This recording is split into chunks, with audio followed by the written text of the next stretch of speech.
Welcome, everybody, to Dead Talk Live. And tonight we have two very special guests. We have writer director Andrew Traucki and Teressa Liane from the movie The Reef Stalked, which is coming out tomorrow, July 29th, in select theaters. Let's see, select theaters, digital, video on demand, and streaming on Shutter.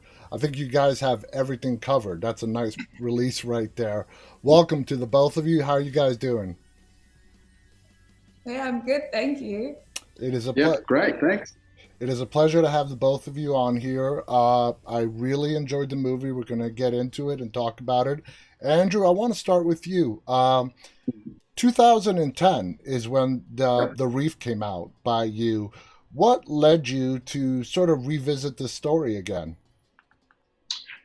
Yeah, the main impetus was that I really wanted to do something that was a bit more elevated and a little bit more thoughtful in this genre. Like a lot of people since then have sort of offered me shark scripts, but they've been all kind of bit B grady, sort of, just chomp them up, body count type films.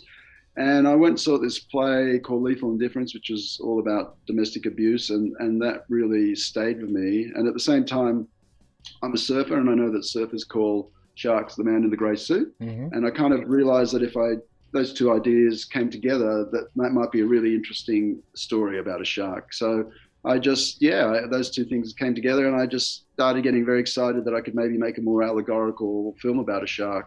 And that's what I did. I sat down and wrote it. And we're going to be getting into that a little bit more as the show goes on. Now, Teresa, you play Nick in the movie, who's part of a very tight knit group of friends who suffers a traumatic experience in the very beginnings of the film. As the film progresses, as an actor, what challenges did that present for you having to play somebody who just suffered through a horrific event and is obviously suffering through PTSD?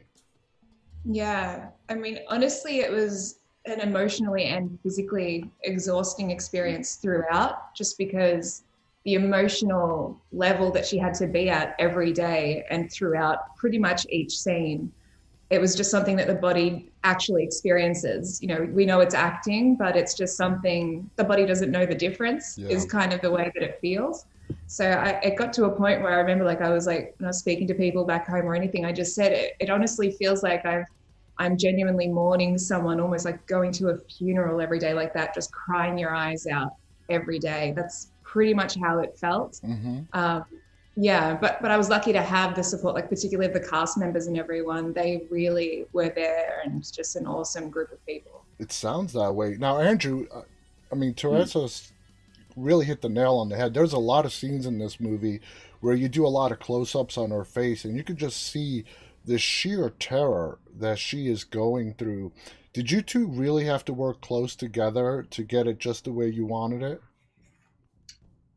Well, the way I kind of work, and I hope this worked for Teresa, was that we have a week or so pre the shoot where I get together the cast and we block everything. We do a table read, obviously, and that's where I'm trying to give them the character. I'm trying to say, this is yours now. I wrote it, but you are now going to be the person that is this character, and I want you to own it. And so, I feel in that time we did a lot of talking and thinking and discussing. When we were in the water, it was so fast. We just had to get through that footage so fast that it was really there wasn't a lot of time for deep discussion. But luckily, Teresa is so clever at acting and doing what she did that it didn't take a lot to nuance the Yeah. performance if I wasn't getting what I wanted. So yeah, so it was really good. We did that pre-work, and then on set, it was just a form of shorthand, really.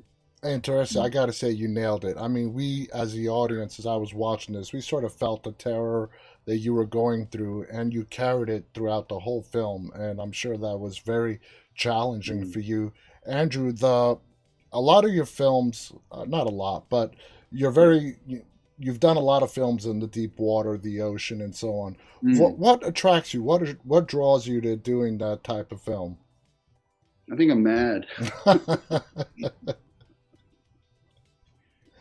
I don't know. I think to tell you the truth, it just all started from the fact that you Americans and most of the world see Australia as this place full of deep, dangerous animals. Sharks, crocodiles, snakes, spiders, And there's a certain exotica to that, and so that was attractive to people who want to see movies. And so yeah, it started off with a crocodile and a shark, and I don't know, it seems like water has become this thing that I do. You know, as an American, you know what they taught us in school about Australia? Stay What? on the coastal areas. If you go inland, you're going to be killed by a kangaroo, a snake, and you name it. It's out there. But I want to go to Australia. I really do. Now, Teresa, the majority of your scenes are in the water. Uh, how grueling was it for you during this shoot? Yeah, it depended on the day, honestly. Sometimes, if we were mostly out of water, it was really just dealing with the sun and the harshness of that for the length of days that it was. But sometimes I think it was more the longer you were in the water, your body just really starts to react to that. Mm-hmm. And a few of us did get to that point of borderline like hypothermia, or just the rocking of the water as well would be something to deal with. So I think it depended on the day, but it was one of those things we were so lucky being where we were that it was just at the end of every day you had this amazing view and you kind of just had a way to ground and just be grateful for being there. It looked beautiful. It looked absolutely stunning. Now, Andrew, you wrote this character, Nick, Mm. who escapes what she cannot confront. Okay? Mhm. When it comes to the shark and the situation that Nick and her friends are put in with the shark, when it came for you, when you were writing the script, what did the shark represent to Nick? Yeah, so as I said, because surfers call sharks the man in the grey suit, for me, and hopefully for the characters, the shark is the man in the grey suit. He is the man back on the shore that is the abuser, and they've got to outwit him. So that's why the script in the third act goes the way it does, because for me, what it was about was domestic abuse is not a simple thing. And all I could think of was to maybe that, talking about it and also people collaborate. So I wanted these women to really collaborate together, and by their sort of combined effort, they overcome this obstacle rather than one being, the hero and the others just being the followers. So it was important for me that it was a collaborative effort and that it was, a triumphant ending. Yes, I absolutely agree. Teresa, would you say now, Nick, as we see her character unfolding in this story, do you think she is more riddled by guilt that is driving her, or the trauma that she has to personally witness being the first one on that scene? Yeah, I think mostly it for me, it felt like it was that guilt, because I don't think she's honestly thinking that far ahead to be like, I need to overcome this. And I think those were the conversations that I was really grateful for with Andrew, where we constantly would come back to the point of she's not this superhero. She's this normal person, regular person who is just thrust into this situation and has to just make do with whatever she has at hand. So I feel like it was, everything was almost just a response in the moment rather than this, getting to that final destination of being healed. So, in your opinion, after that incident in the beginning, Nick did not have a long-term plan. She was sort of living, trying to survive minute by minute. Yeah, I think, and that was one of the good things of meeting with the girls at the beginning. We really wanted to understand, why are we all coming to this place so soon after everything has happened? Where is Nick gone and why? And so for us, that decision to get back together was almost just to reconnect, but we didn't necessarily know that like everything else that was going to come out in conversation. Andrew, did you I was kind of expecting this after the incident, and we do a little time jump in the beginning of the film. I was expecting to see 6 months later, 1 year later, but you sort of leave that blank. And I actually enjoyed that because you leave it up to the audience, and we sort of gauge what the characters' reactions are to see exactly, guesstimate how much time has passed. Was that done on purpose by you? I'm not sure, because actually in the film there's a thing that says 9 months later, so you might have missed that. You might have been. Well, if I didn't miss it, if it's not there, it's not in the screener that I got, but it might be in the final copy. Yeah, okay, maybe that's the case. There is because we did think that could be confusing, obviously. Yeah. time has passed, but how much time? So we just, and there was a lot of discussion, how long should it be? So I kind of felt, yeah, somewhere between 6 months and a year. So I kind of divided and made it 9 months. Okay. Now, Andrew, with the exception of Greg, it's a very unique all-female cast. Was that your intention right from the onset when you sat down to write the script? Maybe not from when I first sat down, but certainly by the time I'd finished it, it was good that it was like that, I felt. Because like I say, I wanted these women to help each other and that to be the solution. And it felt kind of strange introducing a male voice to that. So yeah, it was intentional. Now, Teressa, is there anything that you see in your character, Nick, when you read the script, when you spoke to Andrew, that you personally latched onto and maybe could relate that helped you play the character? Yeah, and this is something that I think I realized really early on as I was even just beginning the script. I think particularly with her losing someone so close to her, that's something that I already felt that I could relate to, but I know so many other people can as well. And I think the more that I got into the script and realizing how she was, there are the different stages of grief that were happening, and I could see that and recognize that. But also I liked the fact that she, like we were talking about before, she wasn't necessarily saying, I'm going to conquer this thing that's happening within me. I think she's just, every day she's trying. And I think that was really important to me, that she kept trying to show up and she wanted to reconnect, and her connection to family was really important to me. That's something that I could really relate to. And I know in our first chat with Andrew, I was like, I understand the middle child aspect as well, because, this thing of having this larger than life idea of an older sister, and you just look to them for everything, you learn everything from them and attach your identity to them. And then the loss of that was huge. So I just think, having that really close relationship with siblings and family was really important. Yeah, I completely agree. Andrew, how pivotal was it to put Nick in a situation having a personality where she runs instead of confronting her trauma or her fear, but instead trapping her, where she has no other option but to try to work it out, confront it, fight it? Yeah, I mean, I guess I'm a big believer that fear grows the more you avoid the situation. And so really the answer, if you can do it, is to try and face your fears. And that was sort of where, by Nick not facing, being able to go to the funeral. And of course, it's not just that she's in fear, there's all these other emotions, but just the fact that she couldn't go there really would have eaten at her, I think, and made her, guilty, as we find out later, and feel bad about herself. So she's now got this whole cocktail of problems, which is, she's got PTSD, and she's also feeling incredibly bad about her actions of not actually being able to attend the funeral. So that is, very potent. And then by putting her in a situation where she is faced with the situations that she was running away from, basically. She's going to confront it. And by confronting it, obviously, for me, that was the healing. Now, Teressa, there's a big moment between Nick and your younger sister, Annie, where she confronts you, says, you don't know me. Just, what she's been holding in, she tells you right out there, right then and there.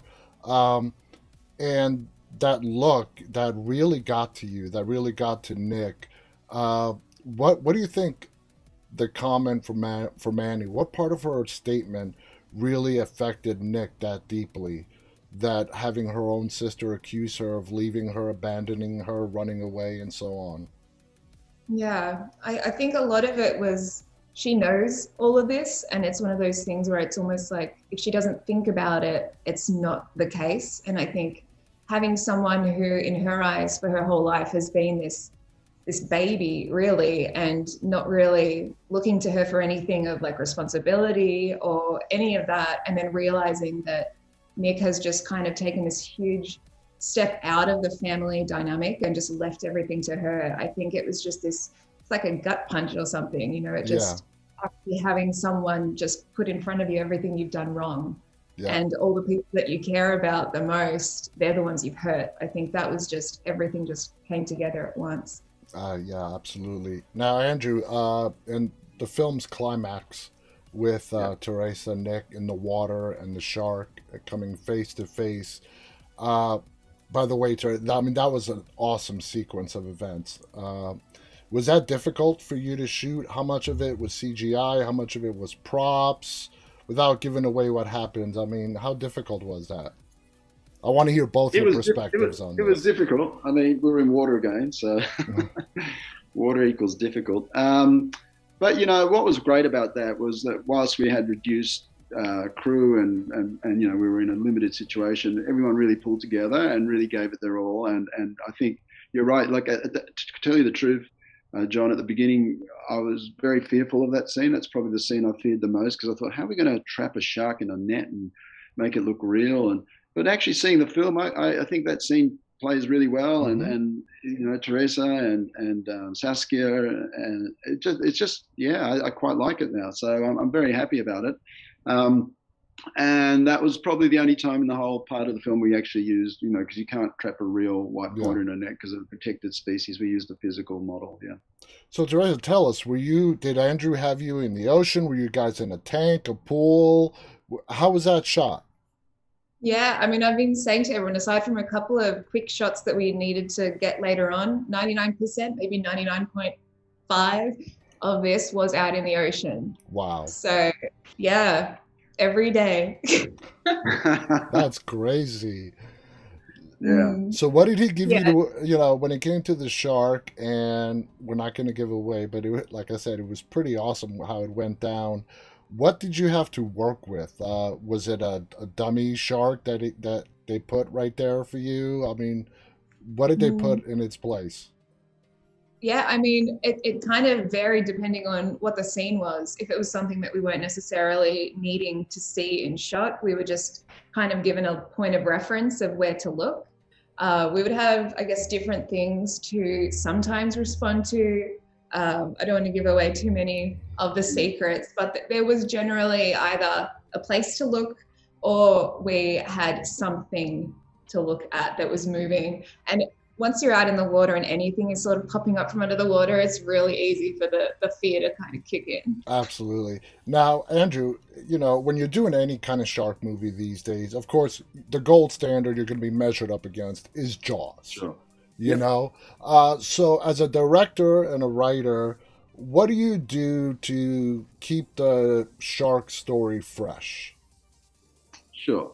Look, to start off with, I'm a huge admirer of Jaws. I mean, I think, you know, we all have to say that was a brilliant film that really did well for itself, and it was a great thrilling ride. But my whole approach is, you know, you don't want to go up against the 100-pound gorilla. You want to do something different.